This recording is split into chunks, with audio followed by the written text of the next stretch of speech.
പിണറായി വിജയന്റെ നേതൃത്വത്തിലുള്ള LDF സർക്കാർ ഏതാണ്ട് 10 വർഷം പൂർത്തിയാക്കാൻ പോവുകയാണ്. ഇപ്പോൾ 9.5 വർഷമായിരിക്കുന്നു. അടുത്ത ഏപ്രിൽ മാസത്തോടു കൂടി 10ാമത്തെ വർഷത്തിലേക്ക് പൂർത്തിയാവുകയാണ്. അതായത് തുടർച്ചയായിട്ട് 2 തവണ സംസ്ഥാനം ഭരിച്ചുവെന്ന ഖ്യാതിയൊക്കെ ഉയർത്തിക്കാട്ടിക്കൊണ്ടാണ് CPM-ഉം LDF-ഉം ഇപ്പോൾ മുന്നോട്ട് പോകുന്നത്.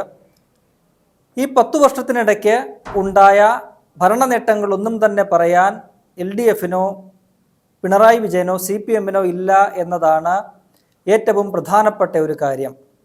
അത് മനസ്സിലാക്കുന്നത് ഈ അവസാന കാലഘട്ടത്തിൽ ഈ സർക്കാർ നടത്തുന്ന ചില തട്ടിക്കൂട്ട് പരിപാടികളാണ്. അതിന് ഒരു PR വർക്കിൻ്റെ നേതൃത്വത്തിൽ സർക്കാരിന് ഇല്ലാത്ത ഒരു ഇമേജ് സൃഷ്ടിച്ചെടുക്കുക എന്ന ലക്ഷ്യമാണ് ഇതിന് പിന്നിലുള്ളത്. നമ്മൾ നേരത്തെ കണ്ടതാണ് 2023 നവംബർ 1 മുതൽ കേരളീയം എന്ന തരത്തിലൊരു പരിപാടി സർക്കാർ സംഘടിപ്പിച്ചു. അന്ന് സംസ്ഥാനം ഈ സാമ്പത്തികമായിട്ട് വളരെയധികം തകർന്നു നിൽക്കുന്ന ഒരു സാഹചര്യമാണ്. ക്ഷേമ പെൻഷൻ പോലും കൊടുക്കാൻ കഴിയുന്നില്ല. KSRTC-കാർക്ക് പെൻഷനോ ശമ്പളമോ കൊടുക്കാൻ കഴിയുന്നില്ല. അത്തരത്തിൽ സാമ്പത്തികമായിട്ട് സംസ്ഥാനം വളരെ പ്രതിസന്ധിയിലായി നിന്ന ഘട്ടത്തിലാണ് വലിയൊരു സംഭവം എന്ന നിലയിൽ കേരളീയം 2023 എന്നൊരു പരിപാടി നവംബർ 1 കേരളപ്പിറവി ദിനം മുതൽ ഒരു 7 ദിവസം തിരുവനന്തപുരത്ത് സംഘടിപ്പിച്ചത്.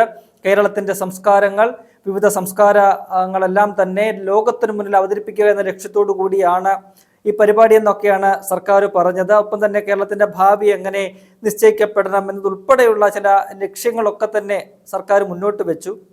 ഏതാണ്ട് 27 കോടി രൂപയാണെന്ന് ചെലവാക്കിയത്.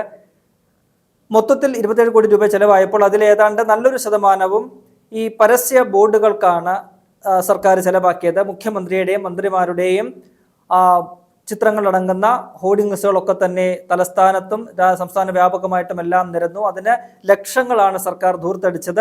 എൻ്റെ തല എൻ്റെ ഫുൾ ഫിഗർ എന്ന് പറയുന്ന രീതിയിൽ മുഖ്യമന്ത്രിയും മന്ത്രിമാരും ഒക്കെ ഇങ്ങനെ ചിരിച്ചു നിൽക്കുന്ന ഫോട്ടോകൾ നിറഞ്ഞ ഒരു ഹോർഡിങ്ങുകളൊക്കെ തന്നെ പ്രത്യേകിച്ചും തലസ്ഥാന നഗരിയിലെല്ലാം അവിടെയും ഇവിടെയും എല്ലാം തന്നെ നമ്മൾ കണ്ടു.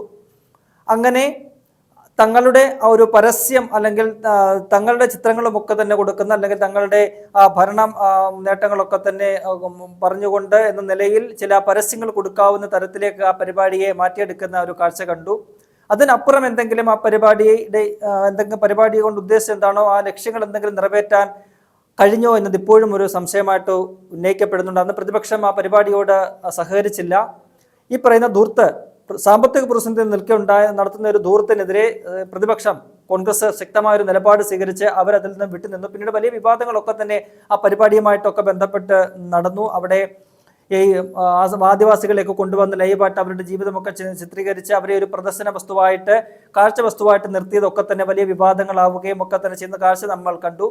അതിനുശേഷം പിന്നീട് 2024 ഗ്ലോബൽ സയൻസ് ഫെസ്റ്റിവൽ എന്ന് പറയുന്ന ഒരു പരിപാടി സംഘടിപ്പിച്ചു.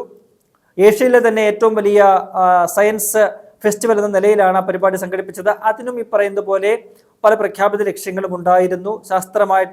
ശാസ്ത്രപരമായിട്ട് കേരളത്തെ മുന്നിലെത്തിക്കുക എന്നതുൾപ്പെടെയുള്ള കാര്യങ്ങളാണ് അന്ന് സർക്കാർ മുന്നോട്ട് വെച്ചത്. അതിലും എന്തെങ്കിലും കാര്യമായ നേട്ടം സർക്കാരിന് ഉണ്ടായോ എന്ന് ചോദിച്ചാൽ നമുക്കില്ല എന്ന് പറയേണ്ടി വരും. ഈ പരിപാടികളൊക്കെ തന്നെ സർക്കാരിൻ്റെ ഒരു PR വർക്ക് എന്ന നിലയിലാണ് സംഘടിപ്പിക്കപ്പെട്ടത്. സർക്കാരിന് പരമാവധി പ്രമോഷൻ കൊടുക്കുക, ഇല്ലാത്ത കാര്യങ്ങൾ ചെയ്തുവെന്ന് വരുത്താൻ വേണ്ടിയിട്ട് ആ സമയത്ത് പത്രങ്ങളിലും മറ്റ് രീതികളിലും ഒക്കെ തന്നെ പരസ്യങ്ങൾ ഇങ്ങനെ നിരന്തരം കൊടുത്തുകൊണ്ടിരിക്കുക. അതിനു വേണ്ടിയിട്ട് ലക്ഷങ്ങൾ ചെലവാക്കുന്ന ഒരു കാഴ്ച നമ്മൾ കണ്ടു. ഏറ്റവും ഒടുവിൽ ഇപ്പോൾ അത് വന്നിരിക്കുന്നത് വികസന സദസ്സ് എന്ന് പറയുന്ന ഒരു പരിപാടിയിലാണ്. അതിന് മുന്നോടിയായിട്ട് നമുക്കറിയാം ഈ പറയുന്ന കേരളീയത്തിന് പിന്നാലെ ഈ പറയുന്ന നവകേരള സദസ്സ് എന്ന് പറയുന്ന ഒരു പരിപാടി തെക്ക് മുതൽ വടക്ക് വരെ സർക്കാർ സംഘടിപ്പിച്ചിരുന്നു. അന്ന് മുഖ്യമന്ത്രി ഉൾപ്പെടെയുള്ള 20 മന്ത്രിമാരും ഒരു കാരവാൻ ബസ് തയ്യാറാക്കിയെടുത്ത് AC ബസ്സൊക്കെ തയ്യാറാക്കിയെടുത്തുകൊണ്ട് ആണ് സഞ്ചരിച്ചത്. അന്നും സമാനമായ രീതിയിൽ പ്രത്യേകിച്ച് നേട്ടങ്ങളൊന്നുമില്ല. ഇങ്ങനെ യാത്ര ചെയ്യാൻ വേണ്ടിയിട്ട് തങ്ങളെ ഒന്ന് ജനങ്ങൾക്ക് മുന്നിൽ അവതരിപ്പിക്കാൻ വേണ്ടിയിട്ട് മാത്രം പരിപാടികൾ സംഘടിപ്പിച്ചു. അന്നും ഇത് പറയുന്ന പോലെ സാധാരണ ജനങ്ങളിൽ നിന്നും ഒക്കെ തന്നെ ഈ പറയുന്ന പരാതികളൊക്കെ തന്നെ സ്വീകരിക്കുകയും ഒക്കെ ചെയ്തു. പൗരപ്രമുഖരുമായിട്ടുള്ള സംവാദങ്ങൾ മുഖ്യമന്ത്രി നടത്തി. അതൊക്കെ തന്നെ വലിയ വിവാദമായി. ഒരു കമ്മ്യൂണിസ്റ്റ് മുഖ്യമന്ത്രി പൗരപ്രമുഖരെ എങ്ങനെയാണ് തെരഞ്ഞെടുക്കുക, പൗരപ്രമുഖരുമായിട്ട് എന്ത് ചർച്ചയാണ് മുഖ്യമന്ത്രി നടത്തുക എന്നുള്ള വിമർശനങ്ങളൊക്കെ തന്നെ അന്നും ഉണ്ടായി. അതിനെതിരെ വലിയ രീതിയിലുള്ള പ്രതിഷേധങ്ങൾ ഈ നവകേരള സദസ്സിനെതിരെ സംസ്ഥാന വ്യാപകമായിട്ട് കോൺഗ്രസും പ്രതിപക്ഷവും ഇപ്പം തന്നെ കോൺഗ്രസിന്റെ യുവജന വിദ്യാർത്ഥി സംഘടനകളും എല്ലാം നടത്തി. അന്ന് നമ്മൾ കണ്ടതാണ് യുവജന വിദ്യാർത്ഥി സംഘടനകളുടെ സമരത്തെയൊക്കെ തന്നെ മുഖ്യമന്ത്രിയുടെ പോലീസ് എങ്ങനെയാണ് നേരിട്ടത് എന്നുള്ളത്. ഇപ്പോഴും ആ ആക്രമണത്തിൽ, പോലീസിന്റെ ആക്രമണത്തിൽ പരിക്ക് പറ്റി ജീവച്ഛവമായിട്ട് ഇരിക്കുന്ന യൂത്ത് കോൺഗ്രസിന്റെയും കേസിന്റെയും ഒക്കെ തന്നെ നേതാക്കൾ ഉണ്ട്. അപ്പോൾ അങ്ങനെ നിരവധി പരിപാടികളാണ് സർക്കാർ തങ്ങളുടെ നേട്ടങ്ങൾ പാടി പുകഴ്ത്താൻ വേണ്ടിയിട്ട് ഇങ്ങനെ സ്വന്തം കാശ് കൊടുത്ത ഖജനാവിൽ നിന്നുള്ള കാശ് സാമ്പത്തികമായിട്ടുള്ള പ്രതിസന്ധിയിൽ നിൽക്കെ തന്നെ എടുത്തിങ്ങനെ മറിച്ചുകൊണ്ട് ചെയ്യുന്നത്. ഏറ്റവും ഒടുവിൽ അത് വികസന സദസ്സിലേക്ക് എത്തി നിൽക്കുകയാണ്. ഇന്നലെയാണ് വികസന സദസ്സിന് അതിന്റെ സംസ്ഥാനതല ഉദ്ഘാടനം മുഖ്യമന്ത്രി തിരുവനന്തപുരത്ത് നിർവഹിച്ചത്. വികസന സദസ്സ് കൊണ്ടും സർക്കാർ ഇതൊക്കെ തന്നെയാണ് ഉദ്ദേശിക്കുന്നത്, വികസന നേട്ടങ്ങൾ ജനങ്ങളിലേക്ക് എത്തിക്കുക. ഒപ്പം തന്നെ തദ്ദേശ സ്ഥാപനങ്ങളിൽ അതുമായി ബന്ധപ്പെട്ടാണ് ഈ പറയുന്ന വികസന സദസ്സുകൾ സംഘടിപ്പിക്കുന്നത്. ഓരോ തദ്ദേശ സ്ഥാപനങ്ങളും ഏതാണ്ട് 1 മാസത്തോളം നീണ്ടു നിൽക്കുന്ന രീതിയിലാണ് ഈ പരിപാടികൾ സംഘടിപ്പിക്കുന്നത്.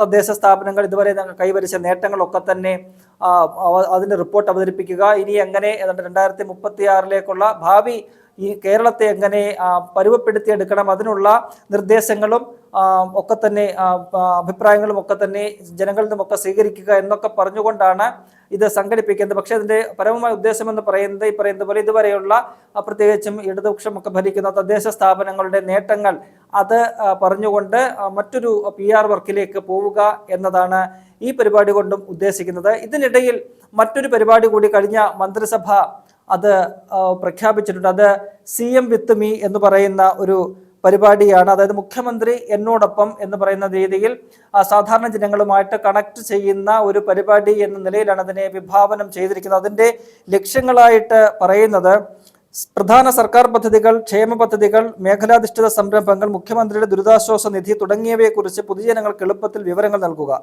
പദ്ധതികളുടെ ഗുണനിലവാരം മെച്ചപ്പെടുത്തുന്നതിനും ഉത്തരവാദിത്തം ഉറപ്പാക്കുന്നതിനും കാലതാമസം കുറയ്ക്കുന്നതിനും ജനങ്ങളുടെ പ്രതികരണം ശേഖരിച്ച് വിശകലനം ചെയ്യുക, പൊതുജനങ്ങൾ ഉന്നയിക്കുന്ന വിഷയങ്ങൾക്കും പരാതികൾക്കും മറുപടി നൽകുക, സ്ഥിരതയുള്ള ജനസമ്പർക്ക സംവിധാനത്തിലൂടെ സുതാര്യതയും ഭരണത്തിലുള്ള ജനപങ്കാളിത്തവും വർദ്ധിപ്പിക്കുക, അടിയന്തര ഘട്ടങ്ങളിൽ കൃത്യമായ വിവരങ്ങളും സേവനങ്ങളും ഉറപ്പാക്കുന്നതിലൂടെയും ദുരിതാശ്വാസവുമായി ബന്ധപ്പെട്ട ആശയവിനിമയം ഏകോപിപ്പിക്കുന്നതിലൂടെയും സർക്കാർ സഹായം വേഗത്തിൽ ലഭ്യമാക്കുന്നതിലൂടെയും വിശ്വസനീയമായ ഒരു ജനസേവന സംവിധാനമായി പ്രവർത്തിക്കുക.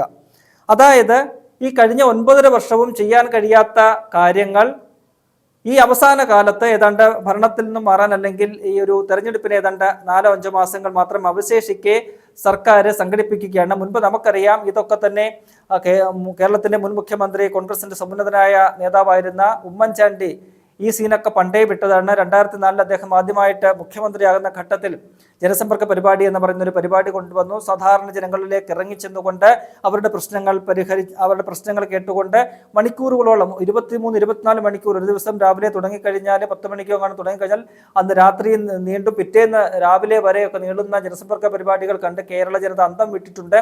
ഒരു പ്രശ്നവുമില്ലാതെ, ഒരു ക്ഷീണവുമില്ലാതെ ആ 24 മണിക്കൂറും ആ പരിപാടിയിൽ പങ്കെടുത്തുകൊണ്ട് സാധാരണ ജനങ്ങളെ എല്ലാവരെയും, തന്നെ സമീപിക്കുന്ന ഓരോ ജനങ്ങളെയും കേട്ട് അവരുടെ പ്രശ്നങ്ങൾക്ക് ആ സമയത്ത് തന്നെ പരിഹാരം നൽകി. ചിലവരൊക്കെ തന്നെ 100-500 രൂപയുടെ ഒരു ആവശ്യത്തിന് വേണ്ടിയാണ് വരിക. അവരെ ഒന്നും തന്നെ മടക്കി അയക്കാതെ, നിരാശരാക്കി മടക്കി അയക്കാതെ അവർക്കെല്ലാം തന്നെ പരിഹാരങ്ങൾ. നമുക്കറിയാം, പിന്നീട് പന്നിൻ രവീന്ദ്രനെ പോലെയുള്ള CPIയുടെ നേതാക്കളൊക്കെ തന്നെ അതിനെക്കുറിച്ച് അവരുടെ ഓർമ്മകൾ പങ്കുവെക്കുകയും ഐഷ പൂറ്റി ഉൾപ്പെടെയുള്ള CPMന്റെ മുൻ MLA മാർ, അത്തരത്തിലുള്ള പലരും പ്രതിപക്ഷത്തെ അല്ലെങ്കിൽ രാഷ്ട്രീയത്തിന്, കോൺഗ്രസ് രാഷ്ട്രീയത്തിന്റെ എതിർ പക്ഷത്ത് നിൽക്കുന്ന രാഷ്ട്രീയ പ്രവർത്തകർ പോലും അതിനെ അങ്ങേയറ്റം ശ്ലാഘിക്കുകയും പുകഴ്ത്തുകയും ഒക്കെ ചെയ്യുന്നത് നമ്മൾ കണ്ടിട്ടുണ്ട്. അത്തരത്തിലുള്ള പരിപാടി പിന്നീട് 2011 ഉമ്മൻചാണ്ടി സർക്കാർ അധികാരത്തിൽ വന്നപ്പോൾ വീണ്ടും അദ്ദേഹം തുടരുകയും ചെയ്തു. ഇതിനെയൊക്കെ അന്നു മുതൽ ഈ പറയുന്ന CPM അവരുടെ ഈ അണികളുമെല്ലാം തന്നെ അധിക്ഷേപിക്കുന്ന ഒരു കാഴ്ച നമ്മൾ കണ്ടു. സാധാരണ ഒരു വില്ലേജ് ഓഫീസറോ അല്ലെങ്കിൽ തഹസിൽദാരോ ഒക്കെ ചെയ്യേണ്ട ഒരു പരിപാടിയാണ് ഇത്, മുഖ്യമന്ത്രിയാണ് ഇതൊക്കെ ചെയ്യേണ്ടത് എന്ന് ചോദിച്ച് പരിഹസിച്ചവരാണ് ഇപ്പോൾ CM വിത്ത് മീ എന്ന് പറയുന്ന ഒരു കണക്റ്റിംഗ്, ജനങ്ങളുമായിട്ട് കണക്ട് ചെയ്യുന്ന ഒരു പരിപാടി എന്ന നിലയിൽ അവതരിപ്പിക്കാൻ പോകുന്നത്. അതിനകത്ത് പറയുന്ന ലക്ഷ്യങ്ങൾ പ്രധാന സർക്കാർ പദ്ധതികൾ, ക്ഷേമ പദ്ധതികൾ, മേഖലാധിഷ്ഠിത സംരംഭങ്ങൾ, മുഖ്യമന്ത്രിയുടെ ദുരിതാശ്വാസ നിധി തുടങ്ങിയവയെക്കുറിച്ച് പൊതുജനങ്ങൾക്ക് എളുപ്പത്തിൽ വിവരങ്ങൾ നൽകുക. അപ്പോൾ അത് ഇത്രയും നാളും നൽകിയിട്ടില്ലേ?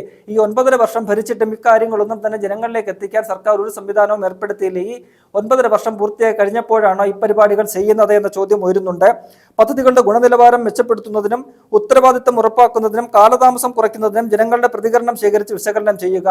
അതായത് രണ്ടാമത്തെ പിണറായി സർക്കാരാണ്, അതും ഏതാണ്ട് 4.5 വർഷം കഴിഞ്ഞിരിക്കുന്നു. അപ്പോഴാണ് പദ്ധതികളുടെ ഗുണനിലവാരം മെച്ചപ്പെടുത്താനായിട്ട് ജനങ്ങളിൽ നിന്നുള്ള പ്രതികരണം തേടുന്നത്. അപ്പോൾ ഈ ഇത്രയും നാളെ ഈ 9.5 വർഷത്തോളം അവരെ ഈ പദ്ധതികളൊക്കെ തന്നെ ചെയ്തത് അതിന്റെ എന്ത് ഗുണനിലവാരം ജനങ്ങളെ സ്വീകരിച്ചിട്ടാണ് എന്നതാണ് ഉയരുന്ന ചോദ്യങ്ങൾ. അത്തരത്തിൽ ഈ പറയുന്ന ജനങ്ങളുടെ കണ്ണിൽ പൊടിയിടാനായിട്ട് തെരഞ്ഞെടുപ്പ് മാത്രം മുന്നിൽ കണ്ടുകൊണ്ട് അടുത്ത തെരഞ്ഞെടുപ്പ്, ഈ പറയുന്ന തദ്ദേശ തെരഞ്ഞെടുപ്പ് വരുന്നു, അത് കഴിഞ്ഞാൽ നിയമസഭാ തെരഞ്ഞെടുപ്പ് വരുന്നു, ആ തെരഞ്ഞെടുപ്പ് മുന്നിൽ കണ്ടുകൊണ്ട് ജനങ്ങളുടെ കണ്ണിൽ പൊടിയിടുക എന്ന ലക്ഷ്യം വെച്ചുകൊണ്ട് മാത്രം ഇറങ്ങിത്തിരിച്ച് നടത്തുന്ന ചില പരിപാടികളാണ് ഇത് എന്ന്, വെറും ഒരു PR വർക്ക്, ഒരു PR ഗിമ്മിക്ക് മാത്രമാണ് ഇത് എന്ന് തെളിയിക്കുന്നതാണ് സർക്കാരിന്റെ ഓരോ നടപടികളും.